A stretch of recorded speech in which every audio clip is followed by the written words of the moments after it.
श्री गणेशाय नमः।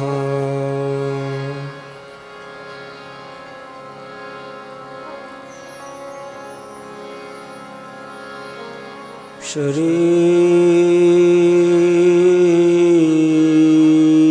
सरस्वत्यै नमः।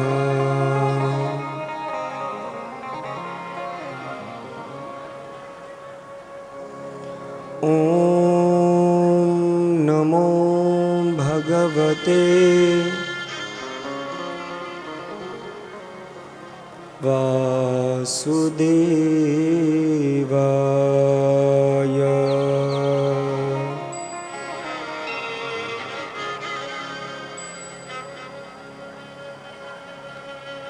वक्रतुण्ड महाकाय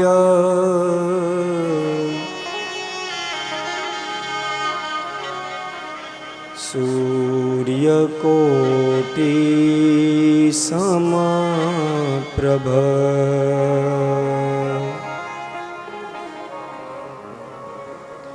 निर्विघ्नं कुरु मे देव।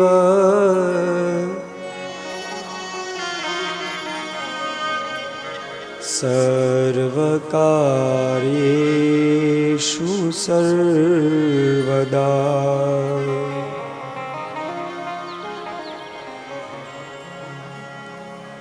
शरणागत दीनार्त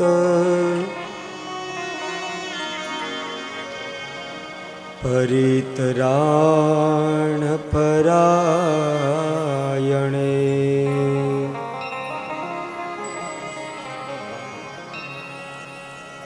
सर्वस्यातिर हरेर्देवी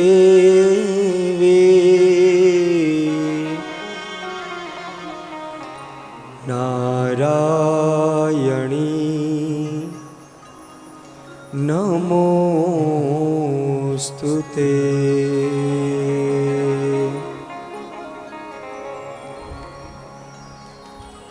नारायणं नमस्कृत्यं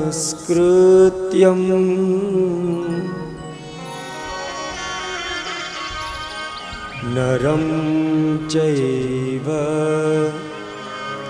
नरोत्तमम्।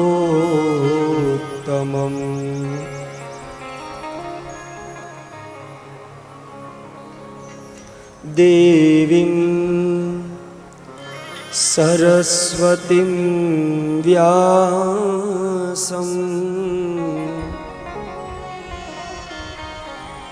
ततो जयमुदीरये।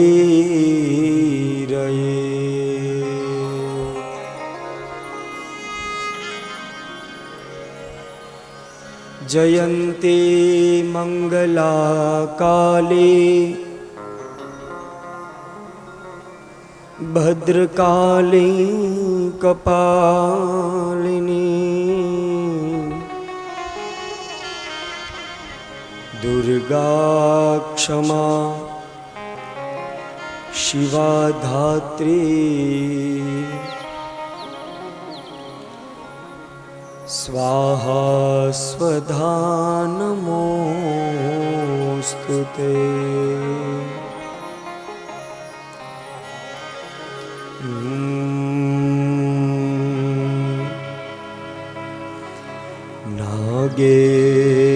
नागेन्द्रहारा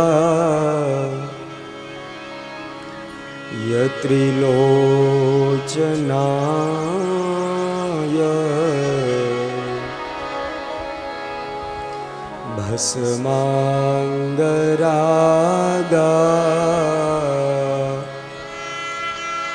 यमहेश्वराय ईश्वराय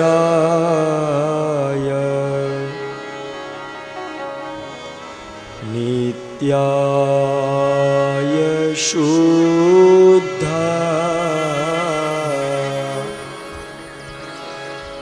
दिगंबराय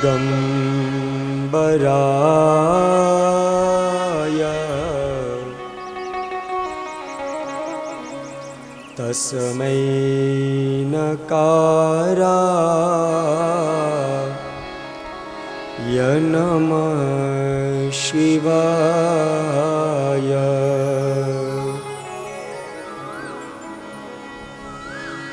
यं प्रव्रजन्तमनुपे तमपेतकृत्यम्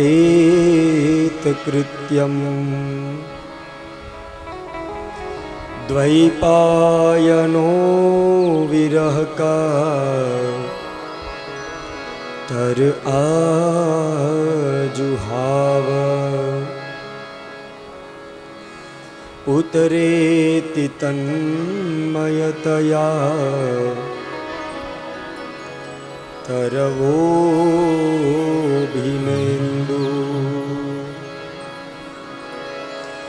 तं सर्वभूतहृदयं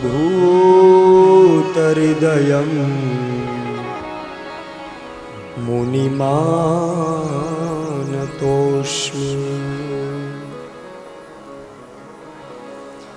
नमोऽस्तु ते व्यासविशालबुद्धे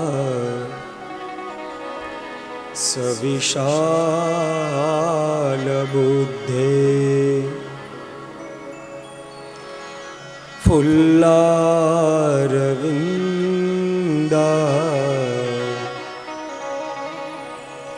यतपत्रनेत्र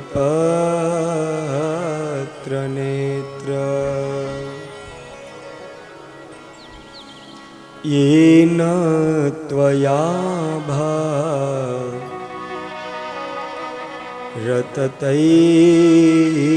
भारततैलपूर्णा प्रज्वालितो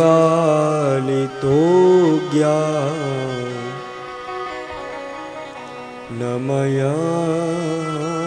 प्रदीप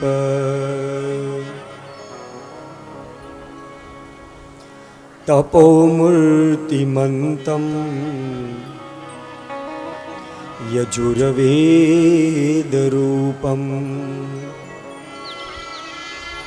तमः क्षालयन्तं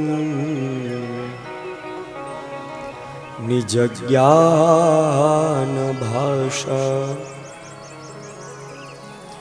स्वभावेन शान्तं दयासागरन्तं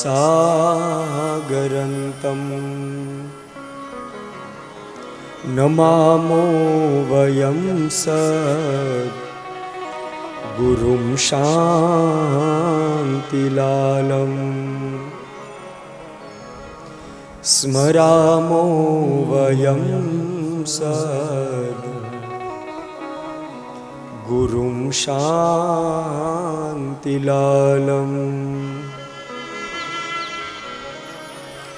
आये हनुमंत बिराजिए कथा कहूँ मति अनुसार प्रेम सहित गादी धरू बिराजिए पवन कुमार पधारिए पवन कुमार।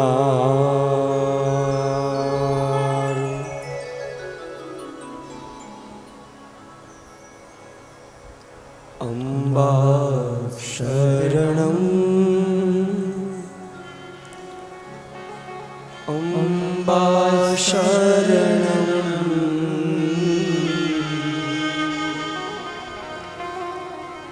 अम्बा शरणम् जगदम्बा शरणम्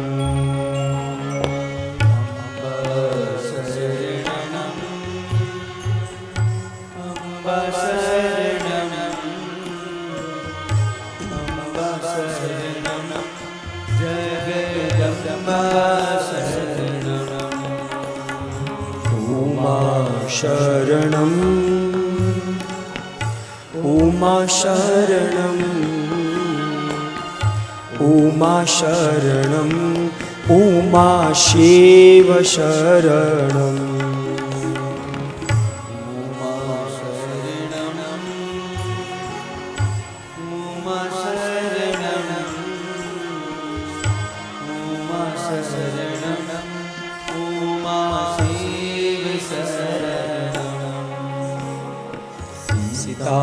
शरणं सीता शरणं सीता शरणं सीताराम शरणं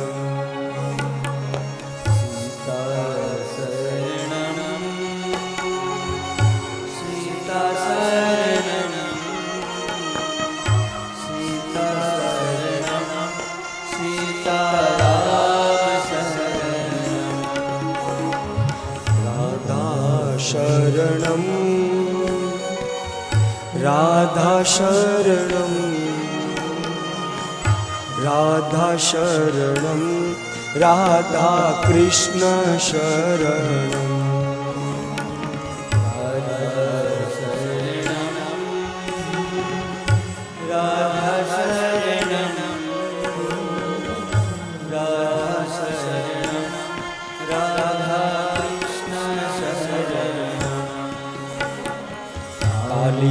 शरणं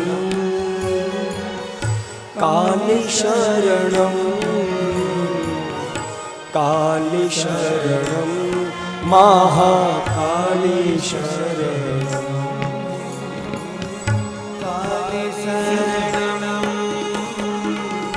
काली शरणं काली शरणं महाकाली दुर्गा शरणं दुर्गा शरणं दुर्गा शरणं दुर्गा नाम शरणं दुर्गा शरणं दुर्गा शरणं दुर्गा शरणं दुर्गा नाम शरणं खोडल शरणं खोडल शरणं खोडल शरणं खोडल नाम शरणं खोडल शरणं खोडल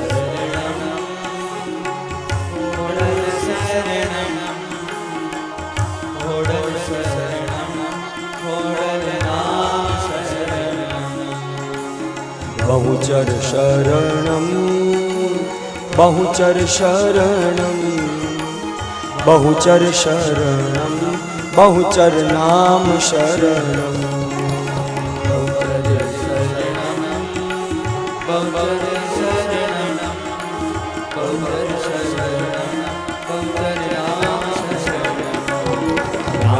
शरणं रांदल शरणं रांदल शरणं रांदल रांदल शरणं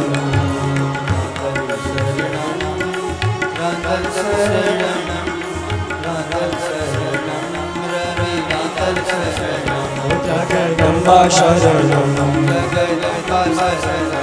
उमा शिव शरणं उमा शिव शरणं सीताराम शरणं सीताराम शरणं राधा कृष्ण शरणं राधा कृष्ण शरणं महाकाली शरणं महाकाली शरणं दुर्गा नाम शरणं दुर्गा नाम शरणं खोडल नाम शरणं खोडल नाम शरणं बहु नाम शरणं बहुचर नाम शरणं रवि रांदल शरणं रवि रांदल शरणं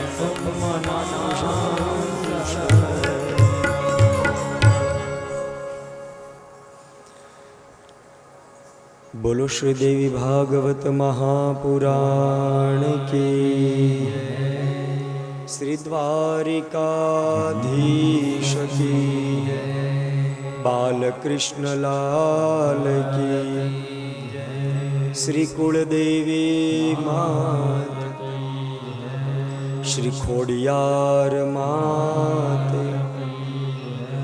श्री बहुचर मात की, श्री रामचंद्र भगवान की, काशी विश्वनाथ महादेव की, श्री हनुमान जी महाराज, सुरापुरा श्री जोधा बापानी, पितृनारायण देव की, सदगुरु देव की, अपने मात पिता की।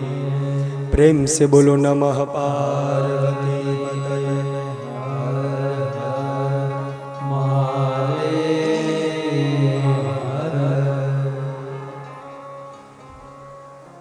आओ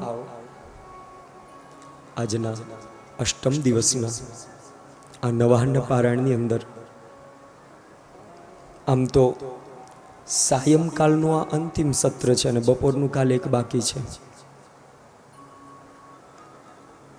માં ખોડિયારમાં, માં બહુચરમાં અને સુરાપુરા દાદાના ચરણમાં પુષ્પ મૂકી અને કથાની અંદર પ્રવેશ કરીએ.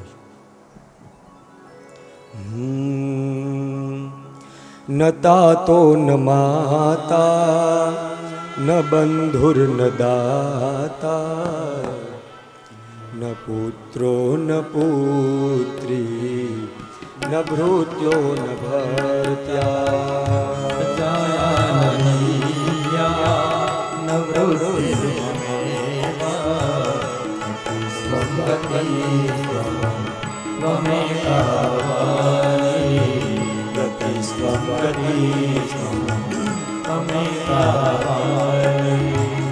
भवाब्धाव पारे महादुख भीरु प्रपात प्रकामी प्रलोभी प्रमत्त संसार पास प्रगत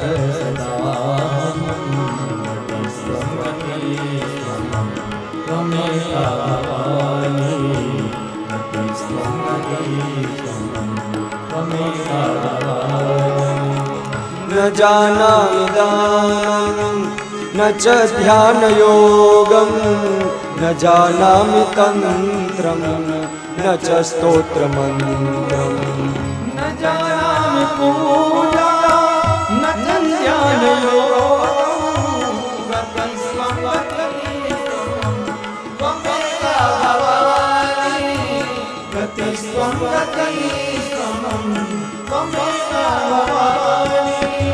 न जानामि पुण्यं न जानामि तीर्थं न जानामि मुक्ति लयं वा कदाचित् न जानामि भक्तिं न जानामि मातर्गति स्वगति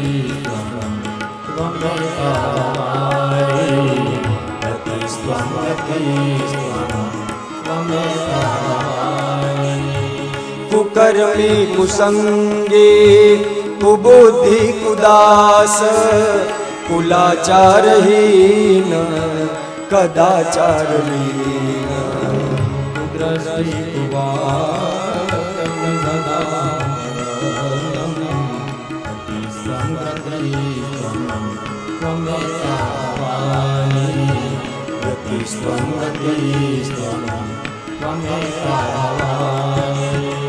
प्रजेशं रमेशं महेशं सुरेशं दिनेशं निशीथे स्वरं वा कदाचित् न जानामि चान्य सदा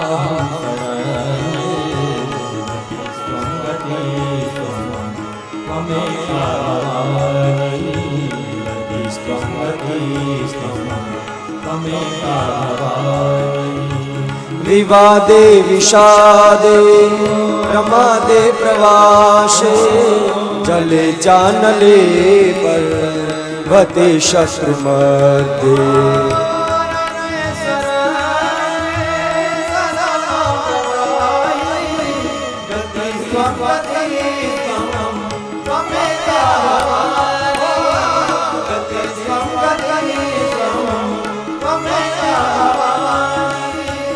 अनाथो दरिद्रो जरा रोगयुक्तो महाक्षीण दीना सदा जाड्यवक्त्र विपत्तो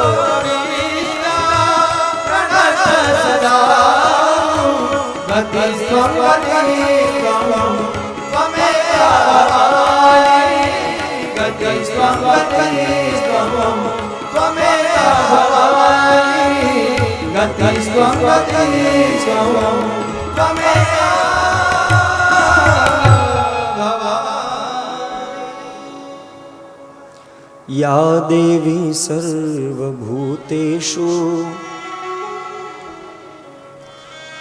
शक्तिरूपेण संस्थिता नमस्तस्यै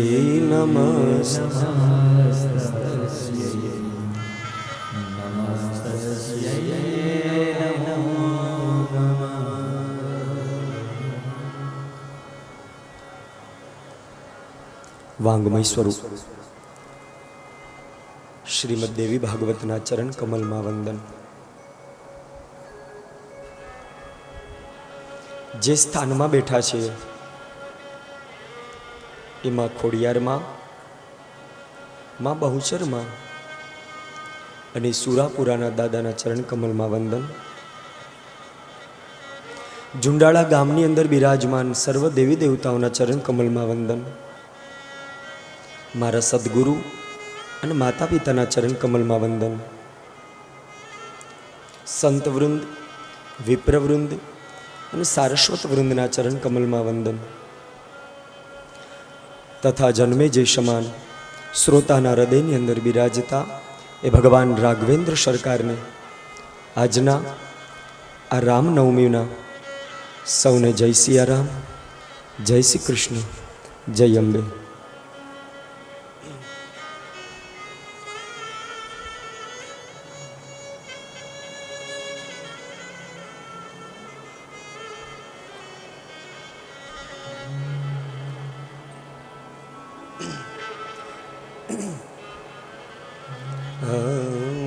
श्री रामचंद्र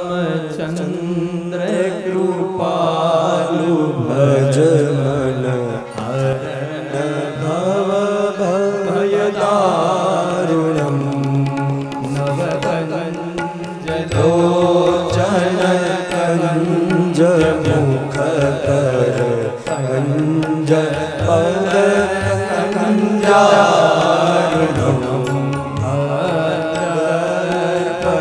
गणित अमित छबिन नीरज सुंदरम पटपीतमानव तडित रुचि सूचि नौनि जनक सुतावरम शिरमुकुट कुंडल तिलक चारु लार अंगभूषण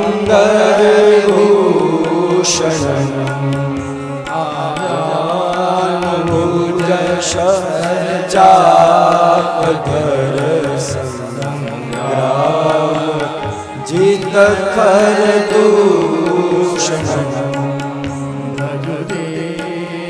बंधु दिनेश दानव दैत्य कंदन रघुनंदयानंद कंद कौशल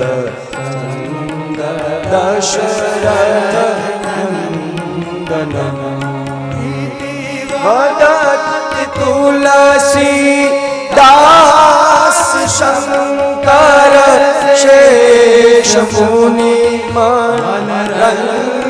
नन्दनम्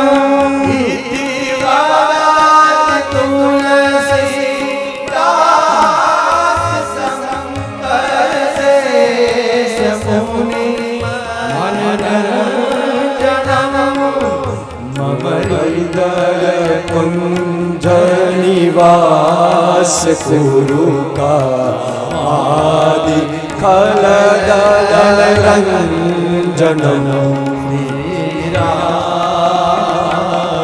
जय राम श्री राम जय राम श्री राम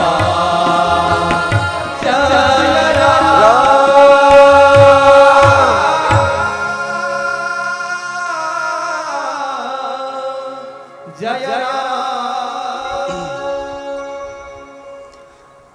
आपदामपहर्तारं दातारं सर्वसम्पदां लोकाभिरामं श्रीरामं भूयो भूयो नमाम्यहम्। राम रामेति रामेति रमे रामे मनोरमे सहस्रनाम तत्तुल्यं राम नाम वरानने।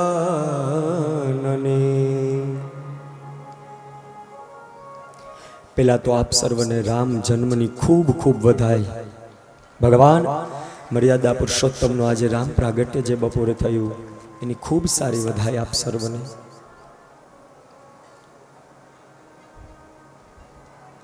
આજે આખા વિશ્વની અંદર ભારતમાં નહીં પણ વિદેશની ધરતીમાં પણ આજે ભગવાન રામના પ્રાગટ્યનો કેટલો આનંદ હશે।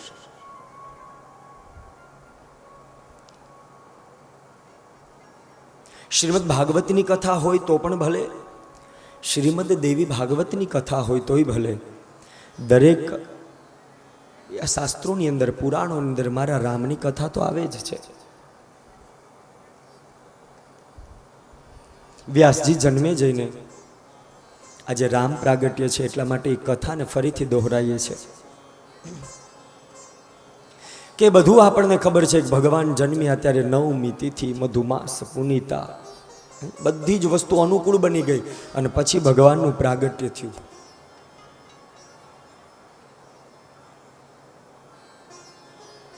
ભગવાન સ્વયં પ્રગટ થતા હોય તો ગ્રહ નક્ષત્ર વાર તિથિ આને અનુકૂળ કરવાની જરૂર શું? ભગવાન જન્મે એટલા બધું અનુકૂળ થઈ જાય, અનુકૂળ કરવાની જરૂર ન પડે। પણ અહીંયા મહાપુરુષો થોડું જ્યોતિષશાસ્ત્રના પણ દર્શન કરાવે છે। એટલા વાત મને યાદ આવે છે કે મારા જ્યારે કૃષ્ણ પધાર્યા ત્યારે પણ બધું અનુકૂળ કર્યું। મારા રામનું પ્રાગટ્ય થયું ત્યારે પણ એને જે પંચાંગ છે, પંચાંગ એટલે તિથિ વાર નક્ષત્ર યોગ અને કરણ, આ પાંચ વસ્તુનો સમન્વય એટલે જ્યોતિષશાસ્ત્રીઓ એને પંચાંગ કહે છે। ગ્રહો તો કે ગ્રહો જે સ્થાનમાં કુંડલીમાં બેઠા હોય એવું દરેક માણસનું જીવન બની શકે છે। યાદ રાખજો વાલા ભક્તો, આ જ્યોતિષશાસ્ત્રની વાત આવે એટલે એક નાનકડી વાત કરું કે જ્યોતિષના જે ગ્રહો છે, જ્યારે ગર્ગાચાર્યજી મહારાજ આવ્યા હતા, જ્યારે ગુરુ વશિષ્ઠ આવ્યા હતા, ત્યારે બાળકના મુખ સામું જોઈ એ બાળકનું કેવું કર્મ થશે, આ બાળકનું ભાગ્ય કેવું થશે, એમણે પણ જ્યોતિષશાસ્ત્ર પ્રમાણે જ એના દરેક ગુણો, એના દરેક સંસ્કાર કર્યા છે। જ્યોતિષશાસ્ત્ર બહુ વિશાળ છે અને દરેક ગ્રહો પાસે વિશિષ્ટ શક્તિ છે, કારણ કે આ ગ્રહો છે ને એ આખી સૃષ્ટિમાં અસર કરે છે। સામાન્ય વાલા ભક્તો, દરિયામાં જે ભરતીનો ઓટ આવે છે ને એ ચંદ્રને આધીન છે। ચંદ્રની કળા ઉપર નાચે છે ધરતી, કોઈક કહે ભરતી ને કોઈક કહે ઓટ। ચંદ્રની કળા ઉપર નાચે છે ધરતી, કોઈક કહે કળા અને કોઈક કહે ભરતી। આજે નૃત્ય કરે છે એ પૂનમ અને અમાસને આધીન છે। પૂનમ ને અમાસ જો મહિનામાં જોઈએ ને તો એ ચંદ્રને આધીન છે। ચંદ્ર ન હોય તો ક્યાંથી પ્રાપ્ત થાય? દરિયામાં જે ભરતીને ઓટ આવે ને આપણા જીવનમાં પણ જે સુખરૂપી ઓટ આવે છે એ ચંદ્રને આધીન છે, સૂર્યને આધીન છે, દરેક ગ્રહોને આધીન છે। પશ્યંતી સપ્તમમ સર્વે શનિ જીવ કુજા પુનઃ અને વિશેષતશ્ચ ત્રિદશ ત્રિકોણ ચતુરષ્ટમાન. બહુ જ્યોતિષશાસ્ત્ર વિશાળ છે,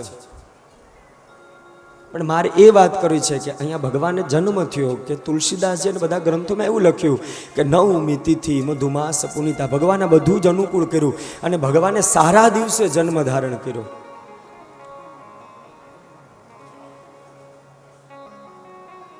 કેવલ ને કેવલ ભગવાને પ્રકૃતિને પ્રેમ કર્યો ને એટલા માટે આ બધાને સામર્થ્ય બતાવ્યું છે. મારા રામે પ્રકૃતિને પણ પ્રેમ કર્યો છે. એ રામ તત્વએ આખા અયોધ્યાની અંદર એ રામકથામાં આપણે જોયું પૂર્વ ચોથા દિવસે કે ત્યાંની સ્ત્રીની અંદર પવિત્રતા હતી, એટલા માટે મારા રામને આવવાની ઈચ્છા થઈ. અમુક સમય આવે ને તો અમુક સમય જીવનમાં પછી મૂકી દેવો અને છોડી અને ભગવતનું કામ હોય ભગવત પ્રાપ્તિનું પહેલા કરી લેવું.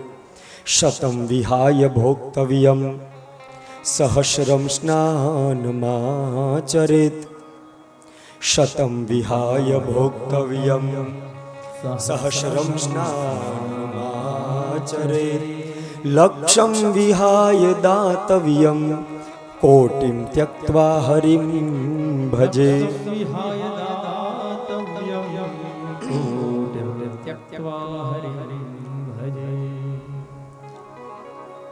શતમ એટલે 100. સંસ્કૃતમાં બધી ગણતરી છે. શતમ વિહાય ભોક્તવ્યમ. વાલા ભક્તો યાદ રાખજો, ઈશ્વર આધીન શું કામ બને કે જમવાનો સમય હોય, ભોજન પ્રસાદીનો. આજે જે કથા માં અન્નપૂર્ણા સુધી આ યાત્રાને લઈ જવાની છે. શતમ વિહાય ભોક્તવ્યમ. 100 કામ પડતા મૂકી અને પેલા યાદ રાખજો જીવનમાં ભોજન કરી લેવું. જે પણ કાર્ય કરતા હોય કાર્ય ત્યાં મૂકી દેવું. સમય થાય માં અન્નપૂર્ણાની થાળી સામે આવે એટલે શતમ વિહાય ભોક્તવ્યમ. પેલા ભગવાન ઠાકોરજીનું માં અન્નપૂર્ણાનું સ્વાગત કરી લેવું. લક્ષમ વિહાય દાતવ્યમ. સહસ્રમ સ્નાનમાચરેત. આ બધી ગણના બતાવી. 1000 કામ પડતા મૂકી અને પેલા સ્નાન કરી લેવું. શાસ્ત્ર તો ધર્મગ્રંથ એમ કે છે કે માતાઓ જ્યાં સુધી સ્નાન ન કરે ત્યાં સુધી એને અન્નપૂર્ણા ભંડારમાં પ્રવેશ મળતો નથી. શતમ વિહાય 100 કામ પડતા મૂકી અને જમી લેવું. 1000 કામ પડતા મૂકી અને પેલા સ્નાન કરી લેવું. શતમ વિહાય ભોક્તવ્યમ સહસ્રમ સ્નાનમાચરેત અને લક્ષમ વિહાય દાતવ્યમ. 1,00,000 પડતા મૂકી અને પેલા દાન દઈ દેવું. આપણને ખબર પડે કે મારા આંગણે કોઈક સમયે કોઈક ભોજન માગવા માટે બરોબર બપોરે 12 વાગે કોઈ વ્યક્તિ આવ્યો છે તો પછી એમાં વિચાર ન કરો, વાલા ભક્તો એને આપી દેવું. આપણા માટે જે હોય ને એમાંથી પણ થોડું કંઈક એને આપી દેવું. અને આમ તો મહાપુરુષો એમ કે છે કે બપોરે 12 વાગે અને સંધ્યા સમયે આપણા આંગણે આવેલા વ્યક્તિ એમને જવા જ ન જોઈએ. યથોચિત એનું સ્વાગત થવું જ જોઈએ. એટલે કે છે કે લક્ષમ વિહાય દાતવ્યમ. 1,00,000 પડતા કામ મૂકી અને યોગ્ય આવેલો વ્યક્તિ હોય ને એની પાત્રતા પ્રમાણે એને દાન આપી દેવું. એવું વિચારવું નહીં કે હવે કાલે આપીશ ને પરમ દિવસ આપીશ. બીજી વાત, આપણે ભૂદેવોને જ્યારે સત્કર્મ કરાવવા માટે બોલાવે છે, આ દક્ષિણાની વાત આવી એટલે ત્યારે ઘણીવાર આપણે એની સાથે ઘર જેવા સંબંધ હોય, વ્યવહાર હોય એટલે આપણે એમ કહીએ કે દાદા તમે પરમ દિવસ આવી અને લઈ જાજો. કર્મ આજે કર્યું છે સત્કર્મ, અને દક્ષિણા યજ્ઞની આપણે 3 દિવસ પછી આપીએ છીએ. અહીંયા ધર્મશાસ્ત્ર વાલા ભક્તો ના પાડે છે, એનું આપણા ઉપર ઋણ ચડી જાય છે. 3 દિવસ પછી આપી શકીએ પણ એની અંદર આપણે દક્ષિણામાં ઉમેરો કરી અને એને આપવી પડે. 1 કલાક 1 રાત્રિ 2 દિવસ 3 દિવસ આ બધા વ્યતીત થાય ને એના ધર્મગ્રંથોમાં શ્લોક આપ્યા છે કે જેટલો સમય વ્યતીત થાય ને એટલી વધારે દક્ષિણા એને આપવી પડે. એટલે આમ જે કાંઈ તમે સત્કર્મ ભલે ને તમે 1 કલાક માટે પૂજામાં બોલાવો, એ જ સમય યથોચિત સમયે ગુરુદેવ હોય તોય ભલે, ભૂદેવ હોય તોય ભલે, એ જમી લે, એ સત્કર્મ પૂર્ણ થાય એટલે એને ત્વરિત દક્ષિણા આપી દેવી. અમે નથી કહેતા, ધર્મગ્રંથ કહે છે. એટલા માટે 1,00,000 કામ પડતા મૂકી અને આ દાન ઉપર ભાર મૂક્યો છે. નકર ઘણી વાર આપણે એમ કહીએ કેટલા બધા કામ છે, 5 દિવસ પછી આવજો ને. લક્ષમ વિહાય દાતવ્યમ અને કોટિમ ત્યક્ત્વા હરિમ ભજેત. 100 કામ પડતા મૂકી અને ભગવાનનું ભોજન કરી લેવું, 1000 કામ પડતા મૂકીને સ્નાન કરી લેવું, 1,00,000 કામ પડતા મૂકી અને દાન દઈ દેવું, અને કોટિમ ત્યક્ત્વા હરિમ ભજેત, 1 કરોડ કામ પડતા મૂકી અને વાલા ભક્તો જ્યાં ભગવાનનું ભજન થતું હોય ને ત્યાં બેસીને ભજન કરી લેજો. 1 કરોડ કામ પડતા મૂકી દેવા, પણ પહેલા ભગવાનનું હરિભજન કરી લેવું. યાદ રાખજો, ભગવાન છે ને એ ક્યારેય કોઈ તમારી પાત્રતા, ઈશ્વર નથી જોતા, બધું મનુષ્ય જોવે છે. ઈશ્વર ક્યારેય પાત્રતા નથી જોતા. એનું એક ઉદાહરણ તમને આપું કે એ જે ઓલો બાણવાળો ભીલ હતો, એ ભીલ પાસે ક્યાં યોગ્ય આચરણ હતું? છતાં પણ એ ભીલને ભગવાન મળ્યા. અરે એનાથી વિશેષ વાત, એ ધ્રુવ અને જે પ્રહલાદ થયા એની પાસે ક્યાં અવસ્થા હતી? પરિપક્વ અવસ્થા નહોતી, 5 વર્ષના 8 વર્ષના. ભગવાન ભક્તિમાં અવસ્થા નથી જોતા. એ ધ્રુવ ને પ્રહલાદ એનું પ્રમાણ છે. ભગવાન તમારું આચરણ પણ નથી જોતા, એનું પ્રમાણ પેલો બાણ વાળો ભીલ છે. અરે ભગવાન છે ને બહુ દયાળુ છે. ભગવાન તો વિદ્યા નથી જોતા, તમને કેટલી વિદ્યા છે, અને એનું પ્રમાણ ભાગવતમાં ગજેન્દ્ર મોક્ષની કથા છે.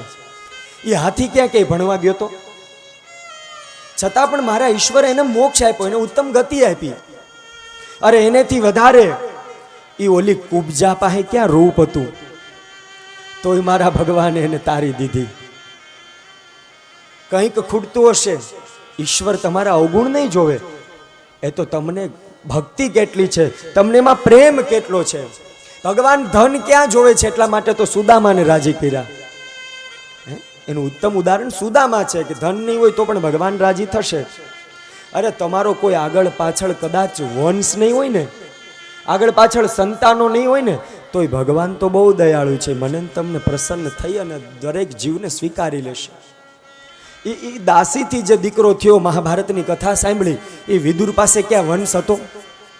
તો વિદુરને ભગવાન મળ્યા. અરે એ ઉગ્રસેનનો ક્યાં મહેનત હતી, ઉગ્રસેન ક્યાં ક્યાંય પુરુષાર્થ કરવા ગયો હતો, છતાં પણ મારા કૃષ્ણ ઉગ્રસેનને મળ્યા. આ બાલ વૃદ્ધ વનિતા સર્વગરાપ પશુપ વૃત્તયઃ.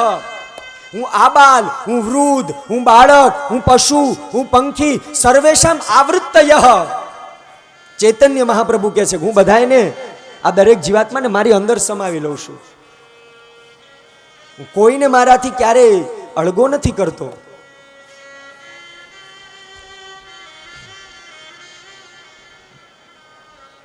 અને એટલે જ વ્યાસજીએ જન્મેજયને સવારની કેવી દિવ્ય કથા બતાવી કે દરેક જે કઈ જીવાત્મા આવે ને કર્મને આધીન આવે. ઉપર શ્રાપિત થયા એટલા માટે એને ધરા ઉપર આવવું પડ્યું. એ 16 કન્યાની કથાઓ સવારમાં જોઈ આપણે. 13 ધર્મ સાથે પરણાવી, એક અગ્નિને આપ્યા, એક પિતૃને આપ્યા, અને એક ભગવાન શંકર સાથે પરણાવ્યા. એમાંથી જે પિતૃઓની કન્યા થઈ, જે સ્વધાથી જે વંશ થયો, એની 3 દીકરીઓ થઈ, મેના, ધનવા અને કલાવતી. એ 3 દીકરીઓ પૂજામાં ખાલી સાધુ સંતોનો સત્કાર ન કર્યો, એને યોગ્યતા ન મળી, એટલા માટે શ્રાપ મળ્યો કે જાઓ તમે ભૂતલ ઉપર મૃત્યુલોકમાં જન્મ મરણના ફેરામાં ફરો. અને શ્રાપમાં પાછો આશીર્વાદ મળ્યો કે તમને સાક્ષાત તમારે ત્યાં જગદંબા પ્રાગટ્ય થશે. એટલે એ મેના, એ ધનવા અને કલાવતી એ સાક્ષાત હિમાલયના પત્ની બીના, એક સાથે જનક રાજાના પત્ની બીના, અને એક વૃષભાનુની પત્ની કીર્તિદા બીના. આ સવારની કથા એટલે યાદ કરાવું છું કે આપણે જે મૂળ કથામાં પ્રવેશ કરવો છે એ કેવલ ને કેવલ કર્મને આધીનની ગતિ છે. એ નૈમિષારણ્યનો સત્સંગ હોય તોય ભલે, સુજી અને 88,000 અગત્યજી સહિત બધા જ સનતકુમારો બધી કથા પીરસે છે. એ કાર્તિક સ્વામી અહીંયા અગત્યજી અને લોપામુદ્રાને આ રસ પીરસે છે. અને ત્રીજી બાજુ તો કે સાક્ષાત વ્યાસજી જન્મે જઈને આ કથા સંભળાવે છે કે કદાચ પાત્રતા નહીં હોય તો પણ ઈશ્વર બહુ દયાળુ છે. હે રાજા, એ અંત સમય યોગ્ય મુક્તિ આપે જ છે. ખાલી ધ્યાન શું રાખવાનું છે કે જીવાત્મા છે ને એ દરેકની અંદર ઈશ્વરના દર્શન કરે. એ જૂઠ, કપટ, નિંદા આ બધી વસ્તુને છોડી દે. અને એટલે મહાપુરુષો શબ્દમાં દિવ્ય કે આ બધી વસ્તુ જ્યારે જીવનમાં દરેક પરમાત્મા એમ કે છે કે જીવની અંદર, મનુષ્યની અંદર, ફળ ફૂલ વૃક્ષની અંદર જે પણ કાર્ય તમે કરો છો ને એ મારા હરિની ઈચ્છા થાય છે ને, આ ભાવ કાયમને માટે રાખવાનો છે. હરિ મારા અને હું હરિનો, એ ભરોસો ક્યારેય જાય નહીં. અને એટલે મહાપુરુષો દિવ્ય પંક્તિ ગાય છે કે તમે દરેક વસ્તુમાં જીવ છે ને એ શિવ તત્વ છે, અને એ જ ભાવ રાખજો. અને મહાપુરુષો ગાય છે, झूठ कपट निंदा को त्यागो, हर प्राणी से प्यार करो. झूठ कपट निंदा को त्यागो, हर प्राणी से प्यार करो. घर पर आए अतिथि कोई तो यथाशक्ति सत्कार करो. झूठ कपट निंदा को त्यागो, हर प्राणी से प्यार करो. घर पर आए अतिथि कोई तो यथाशक्ति सत्कार करो. क्यों? पता नहीं किस रूप में आकर नारायण मिल जाएगा. पता नहीं किस रूप में आकर नारायण मिल जाएगा. निर्मल मन के दर्पण में वह राम के दर्शन पाएगा. निर्मल मन के दर्पण में वह राम का दर्शन पाएगा. झूठ कपट निंदा को त्यागो, हर प्राणी से प्यार करो. घर पर आए अतिथि कोई तो यथाशक्ति सत्कार करो. राम नाम के साबुन से जो मन का मेल छुड़ाएगा. राम नाम के साबुन से जो मन का मेल छुड़ाएगा. निर्मल मन के दर्पण में वह राम के दर्शन पाएगा. निर्मल मन के दर्पण में वह राम के दर्शन पाएगा. झूठ कपट निंदा को त्यागो, हर प्राणी से प्यार करो. घर पर आए अतिथि कोई तो यथाशक्ति सत्कार करो. दौलत का अभिमान है झूठा, ये तो आनी जानी है. राजा रंक अनेक हुए, कितनों की यही कहानी है. राम नाम के मंत्र ही साथ तुम्हारे जाएगा. निर्मल मन के दर्पण में वह राम के दर्शन पाएगा. राम नाम के मन से जो मन का मेल छुड़ाएगा. निर्मल मन के दर्पण में वह राम के दर्शन पाएगा. पता नहीं किस रूप में आकर नारायण मिल जाएगा.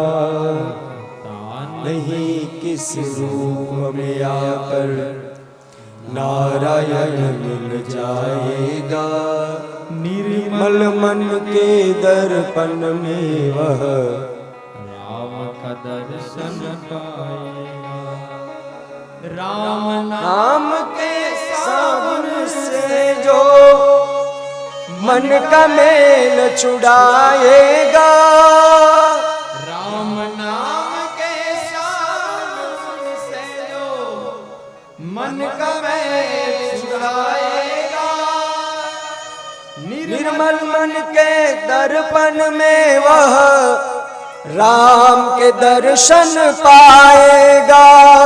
निर्मल मन के दर्पण में वह राम का दर्शन पाएगा। श्री राम जय राम जय जय राम, श्री राम जय राम जय जय राम, श्री राम जय राम जय राम, श्री राम जय राम जय राम नाम के हीरे मोती मैं बिखराऊं गली गली, ले लो रे कोई राम नाम, शोर मचाऊं गली गली।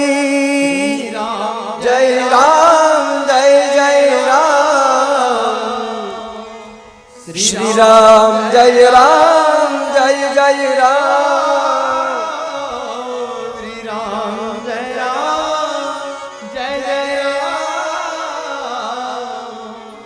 श्री राम जय राम जय राम। અનેક પ્રકારે એ વ્યાસજી જન્મે જઈને અને મહાપુરુષો જે આ દિવ્ય આવી પંક્તિઓ લખી છે, ભાવ એ જ છે કે હે જન્મે જઈ, અને અહીંથી એમ કહીએ કે હે જીવાત્મા, કાયમને માટે ખબર નહીં કે કયા સ્વરૂપે ઈશ્વર મારીને તમારી પાસે આવી જાય. જ્યાં સત્કર્મ થતો હોય, જ્યાં સત્સંગ થતો હોય, ત્યાં હંમેશના માટે યાદ રાખજો, ત્યાં ઈશ્વર તત્વનો વાસ છે જ.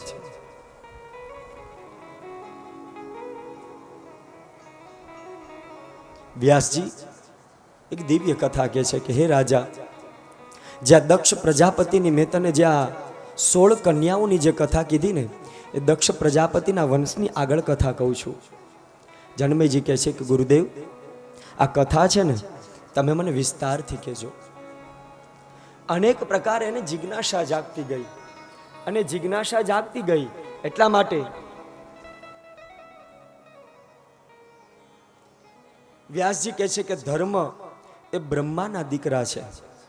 એ બ્રહ્માથી જે પુત્રનો વંશવેલો થયો, ધર્મે દક્ષ પ્રજાપતિના 10 કન્યાઓ સાથે લગ્ન કર્યા છે, અને પછી એમાંથી સત્યવ્રત ધારી ધર્મથી અનેક પુત્ર ઉત્પન્ન થયા છે. અને એ પુત્રની હું કથા જન્મે જે તને કહું છું. એના મુખ્ય 4 સંતાનો થયા. દેવી ભાગવતના એ 6મ સ્કંધની અંદર છે કે એક હરિ અને એક કૃષ્ણ થયા, એક નર અને એક નારાયણ થયા.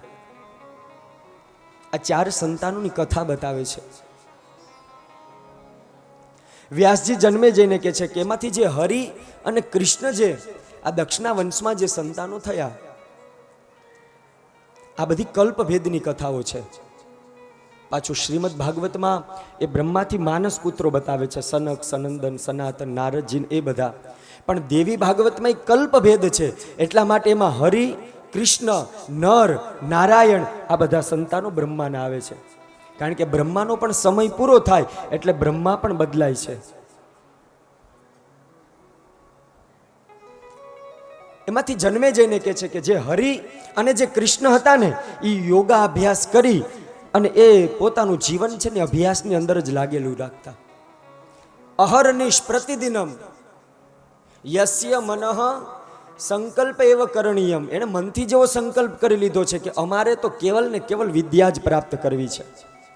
અને જન્મે જઈ એમાંથી જે નર અને નારાયણ નામના જે 2 દીકરા હતા ને, એ હિમાલય ઉપર પર્વત ઉપર તપ કરવા માટે જાય છે.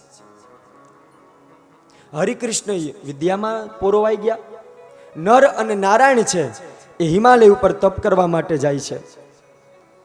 અને બદ્રિકાશ્રમના પવિત્ર સ્થાન પર એ જ સમયે ત્યાં સરસ મજાની જગ્યા આશ્રમ બનાવી અને નર અને નારાયણ તપ કરવા માંડે છે. 1000 વર્ષ સુધી દેવી ભાગવતમાં બતાવ્યું છે કે નર અને નારાયણ તપ કરે છે. 1000 વર્ષ સુધી એણે સાક્ષાત ભગવાન દેવતાઓની તપશ્ચર્યા કરી પ્રસન્ન થવા માટે એ જપ કર્યો. ત્યાં સુધી દેવી ભાગવતમાં લખ્યું છે કે ભોજન પણ છોડી દીધું, એણે નિરાહાર થઈ ગયા, એણે પાણી પણ છોડી દીધું, અન્નનો ત્યાગ કર્યો, જળનો ત્યાગ કર્યો. અને ધીમે ધીમે નરનારાયણની અંદરથી એવી જિજ્ઞાસા થઈ કે હવે તો મારે ઈશ્વરને પ્રાપ્ત કરવા જ છે. એટલે ધીમે ધીમે ધીમે શ્વાસને પણ હવે સ્થિર કરી દીધા. અને શાસ્ત્ર કહે છે કે જે શ્વાસ ઉપર વિજય મેળવી લે ને એને ઈશ્વર બહુ નજીક લાગે. શ્વાસ ઉપર વિજય એમને ન મળે, બહુ અઘરું છે. પણ અહીંયા 1000 વર્ષ સુધી નરનારાયણ તપ કર્યું ને એની અંદર એને એટલા બધા સ્થિર થઈ ગયા કે આવું એનું એ બદ્રિકાશ્રમનું એ તપોભૂમિનું તપ જોઈ અને એ તપથી ઇન્દ્રને ઈર્ષા થાય છે.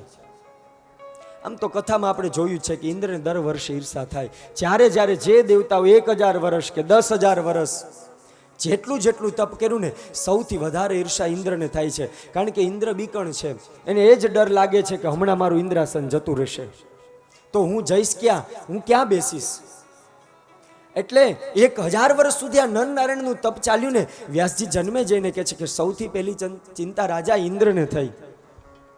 અને ઇન્દ્રને જેવી ચિંતા થઈ એટલે તપ ભંગ કરવા માટે ઇન્દ્ર સૌથી પહેલા શું કરે તો કે કપટ ભાવથી એક મોહિની અપ્સરાને મોકલે છે. એનું નામ મોહિની છે. એ મોહિનીને મોકલે અને કહે છે કે તું તારું એવું સ્વરૂપ આ નરનારાયણ સામે પ્રગટ કર કે તારું સ્વરૂપ જોઈ અને કામાતુરાણામ ન ભયમ ન લજ્જા, આ તારું સ્વરૂપ જોઈ અને તારામાં મોહાઈ જશે એટલે તપ ભૂલી જશે અને તારી સાથે કંઈક ને કંઈક માગણી કરશે. જ્યાં ઇન્દ્રે કપટથી આ બાજુ એ મોહિની કન્યાને મોકલી એ જ સમયે લવલેશ માત્ર નરનારાયણનું તપ ભંગ ન થયું. આ તો બ્રહ્મા અને દક્ષ પ્રજાપતિના વંશના સંતાનો છે જે યોગ્ય ખરા અર્થમાં તપ જ કરે છે, જે ખરા અર્થમાં તપસ્વી છે, જેને પોતાના જીવનમાં યશ પ્રાપ્તિ માટે, એ સત્યની પ્રાપ્તિ માટે, જેને જીવનમાં વિજયી બનવું છે એટલા માટે આ એ તપ કરે છે. પછી તો દેવી ભાગવતમાં વ્યાસજી જન્મે જઈને કહે છે કે અપ્સરાથી કાર્ય ન થયું એટલા માટે જંગલમાં સિંહને મોકલ્યા, વરુને મોકલ્યા. એવા એવા ભયંકર અવાજ કરે છે કે કદાચ અમે આ અવાજથી એ નર અને નારાયણ ડરી જાય. પણ ગમે એવા એ વરુ, એ વાઘ, એ હિંસક પ્રાણીના અવાજ થયા પણ આ બાજુ નર અને નારાયણને લવલેશ માત્ર ફરક નથી. એ તો આંખ બંધ કરી અને તપની અંદર લાગી ગયા છે. સ્વયં કામદેવને મોકલ્યા છતાં પણ આનાથી આ તપશ્ચર્યા તૂટી નહીં. અરે પછી તો આગળ રંભાને મોકલે, રંભા પછી કાંઈ ન થાય. ઉર્વશીને મોકલે, એ પણ એની તપશ્ચર્યા ભંગ નથી કરી શકતી. અનેક અપ્સરાઓ કામદેવની સાથે આવે પણ નર નારાયણ તો દિવસે ને દિવસે એની તપશ્ચર્યામાં વધારે લીન થતા જાય છે. આ બાજુ એવું દિવ્ય વાતાવરણ બન્યું, બધા નાચવા લાગ્યા કામદેવ રૂપી. સાક્ષાત એ જ સમયે કામદેવની સામે અનેક પ્રકારના અવાજ કર્યા ને એટલે નર નારાયણની સમાધિ છૂટી છે, તૂટી નથી. આંખ ખોલી અને જુએ છે. એ જ સમયે વ્યાસજી કહે છે કે નર નારાયણની ઇન્દ્ર ઉપર ભયંકર ક્રોધ કર્યો છે. એ જ સમયે નર નારાયણને ક્રોધ આવી ગયો કે અરે કપટી ઇન્દ્ર, અમે જ્યારે જ્યારે જે વ્યક્તિ તપ કરે ત્યારે તો એને ભંગ કરવા માટે આવે છે. હમણાં જ હું શ્રાપ આપું. ત્યાં ઇન્દ્ર બે હાથ જોડીને પ્રાર્થના કરે પ્રભુ મારી ભૂલ થઈ ગઈ, શ્રાપ ન આપશો. અપ્સરાઓ સામું જોઈને જ્યાં શ્રાપ આપવા જાય ત્યાં તો અપ્સરાઓ બે હાથ જોડી અને સાક્ષાત નરનારાયણના ચરણમાં પડી જાય. અમારી શું ભૂલ?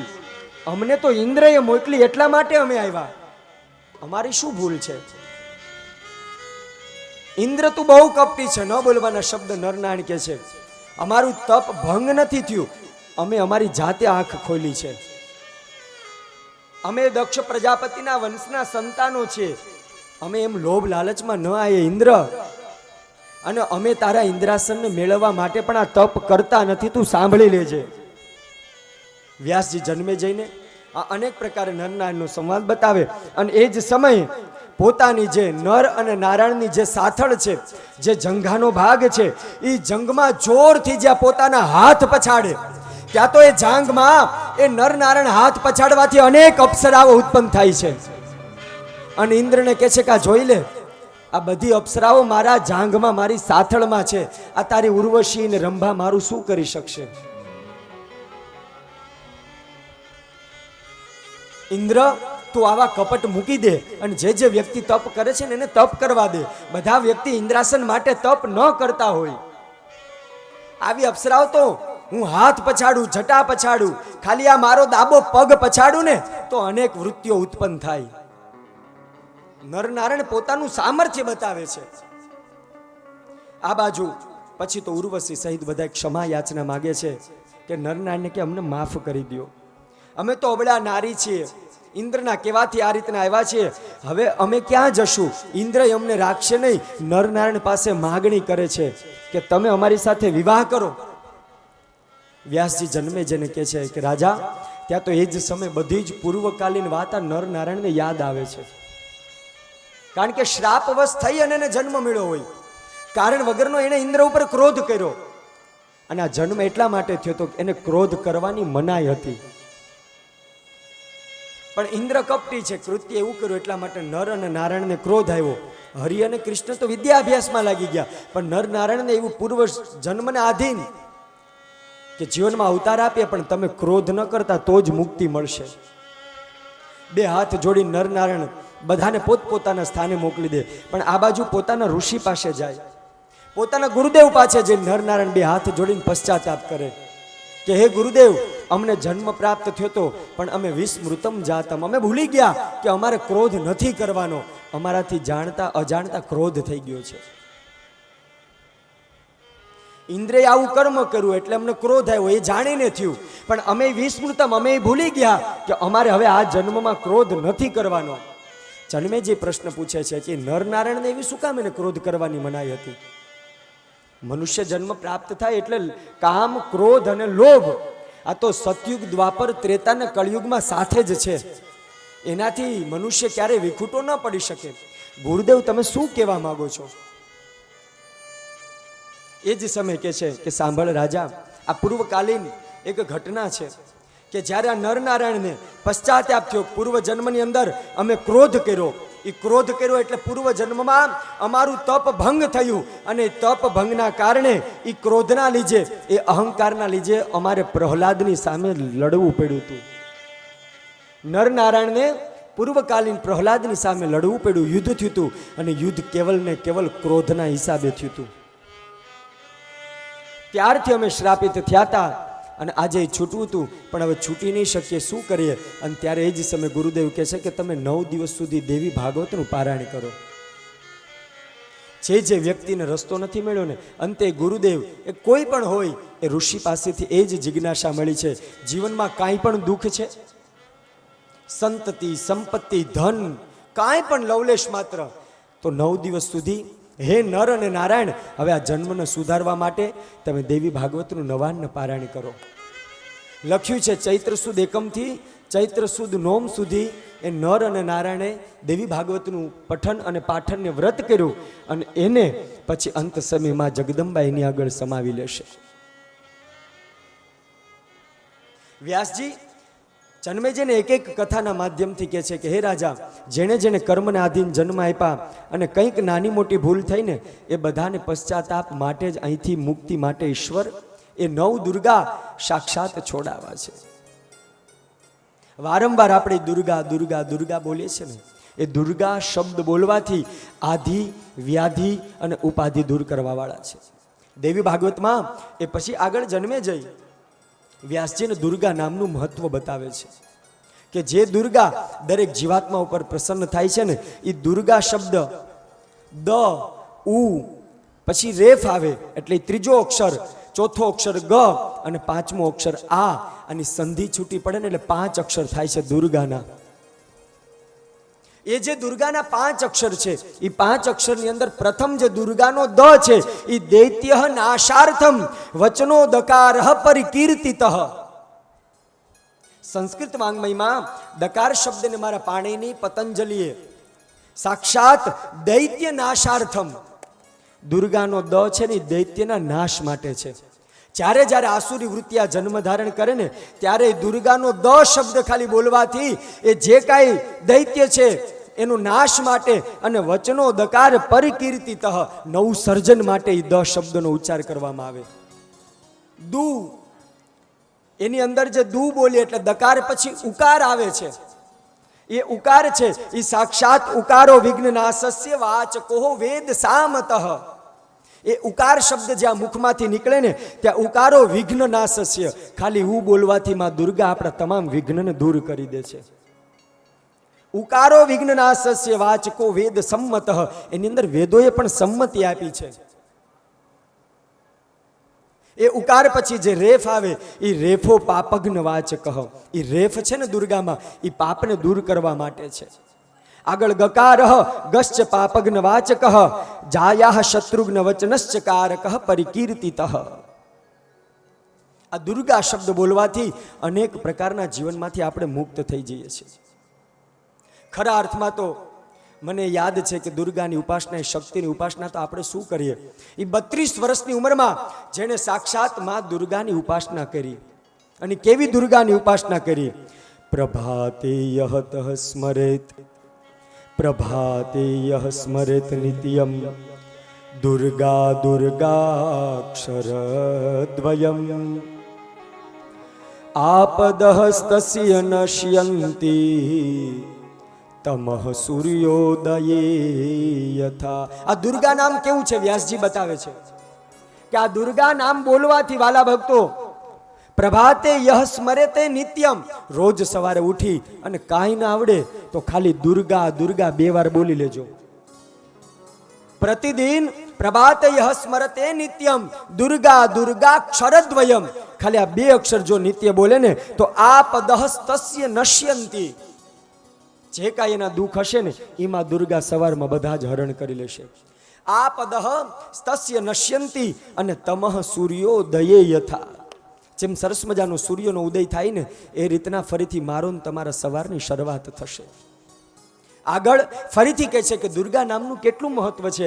આગળ વ્યાસજી કહે છે નહીં દુર્ગા સમા પૂજા, નહીં દુર્ગા સમા પૂજા, નહીં દુર્ગા સમો જપ, નહીં દુર્ગા સમો જપ, નહીં દુર્ગા સમમ જ્ઞાનમ, નહીં દુર્ગા સમમ જ્ઞાનમ, નહીં દુર્ગા સમમ તપઃ, નહીં દુર્ગા સમમ તપઃ.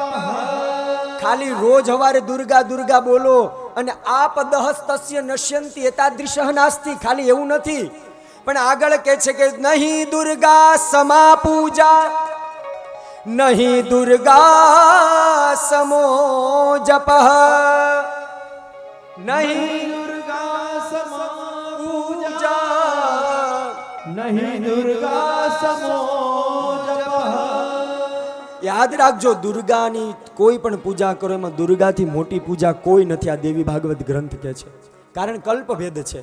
સારોષત કલ્પમાં શક્તિનું મહત્વ હોય એટલે પછી શક્તિના જ ગુણાનુવાદ ગાવા પડે.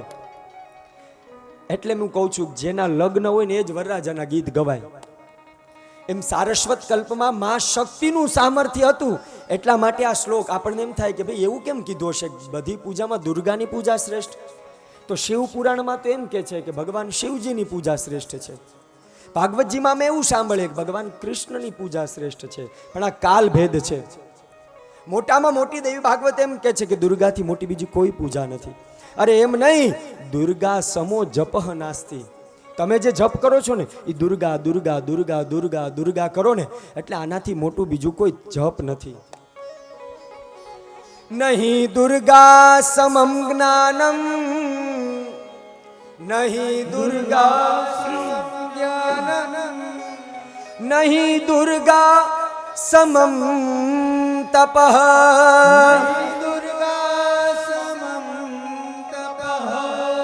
ખાલી એવું નહીં કે એની પૂજા અને જપ જ શ્રેષ્ઠ છે. અરે નહીં દુર્ગા સમમ જ્ઞાનમ, આનાથી મોટું બીજું જ્ઞાન ક્યું લેવા જવું કે દુર્ગા શબ્દ બોલે દૈત્ય નાશાર્થ વચન કપરિકીર્તિત ઉકારો વિઘ્નનાશસ્ય અને રેફસ્ય પાપઘ્ન નાશક. ખાલી દુર્ગા બોલવાથી આટલા બધાના જો સુખો મોલતા હોય, સુખની પ્રાપ્તિ થતી હોય તો પછી બીજું નામ લેવાની જરૂર શું છે? આવું જન્મે જે કે છે વ્યાસજીને કે તમે આટલું બધું દુર્ગા નામનું મહત્વ બતાવો છો તો પછી બીજી ભક્તિ કરવાની જરૂર શું? અને વ્યાસજી કહે છે કે રાજા, એટલે તો હું તને ઉત્તમ ગતિ માટે તારી અને તારા પિતાની દેવી ભાગવતીની કથા સંભળાવું છું. આનાથી મોટું કોઈ તપ નથી, આનાથી મોટું કોઈ જ્ઞાન નથી, અને દુર્ગાથી મોટું કોઈ બીજો જપ નથી. ખરા અર્થમાં તો આ સાચી તપશ્ચર્યા દુર્ગાની છે ને. આપણે શું કરી શકીએ? મને મહાપુરુષની યાદી થાય કે જગતગુરુ શંકરાચાર્યજી મહારાજે 32 વર્ષની ઉંમર જીવ્યા. ખાલી શંકરાચાર્યજી મહેશનું આયુષ્ય ભગવાન કેવલ 32 વર્ષ, ભગવાન શિવનો અવતાર હતા. અને 32 વર્ષના આયુષ્યમાં એ કેરળ પાસે કલારડી ગામ છે.